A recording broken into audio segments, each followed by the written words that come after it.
Can you please explain and expound on the meaning of learn the form, seek the formless, hear the soundless, learn it all, then forget it all, learn the way, then find your own. Jazakallah khair. Bismillah ar-Rahman ar-Rahim. Alhamdulillah, salatu wassalam ala rasulillahi amma ba'd. Very important question, a very staple concept of Hadith disciple.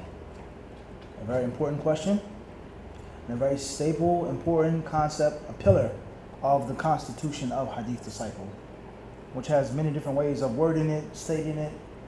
Learn the form, but seek the formless. Learn the way, but forget the way. Hear, and then become deaf. Fill your cup, and then pour it out. Sit with the teacher, sit with the sheikh, sit with the scholars, and then do without them. Get your own ijtihad after you've learned properly and studied systematically. You've got the format down packed. Naam, travel by sea. And then when you reach your destination and there's a challenge, burn your boats. Like Cortez did to inspire his men. We either win or we die. There's no going back to Spain. There's no return. Burn all of our boats that took months and years to build and preparations. We only have one shot at it. The list goes on. Whatever way you wish to word it or state it, the concept of taking something in abundance, drinking something and becoming full until your belly swells, and then spitting it up, vomiting, regurgitating, pouring it all out, and only keeping in your stomach and your belly what's useful and beneficial. There's many ways of wording it. The concept is all one, and that is to learn the proper way, to learn the usul, the principles of the religion, to learn the qawa'id, the maxims, the columns of the deen, to learn the standard orthodox ways in the proper systematic way with a teacher or with teachers. And once you've successfully done that for some years, we said successfully, systematically studied for some time, then bi'idhnillahi ta'ala you begin to branch off. You begin to break out of what you learned. Not everything, but the things which are not absolutely solid. Things which are no longer useful. Things which are outdated. Things which you were taught but you discovered that they were weak and they were not authentic.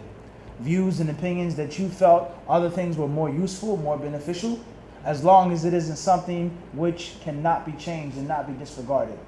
Everybody understand this? There's a huge difference between the two. Certain things that you learn from your teacher from day one will stay with you for the rest of your life. And it will never ever change. And that form will always be the formless. And there's certain things that you'll learn from your teacher which were only beneficial for when you were a small baby in ilm. You've outgrown that. It's no longer, I can't fit it anymore. It isn't useful. This is what my teacher said, this is how we wanted to teach the class. But I discovered from teaching extensively, traveling, that it's not useful to people. It does not help them. So you do away with that. Everybody understand this? In other words, you are a blind follower. And bi'idhnillahi ta'ala, you become a mujtahid. In other words, you're a baby. And bi'idhnillahi ta'ala, you grow into a man, into a woman. And your mind has to develop and it has to mature. And if you wish to stay a baby and an infant for the rest of your career seeking knowledge, indeed you're wasting your time.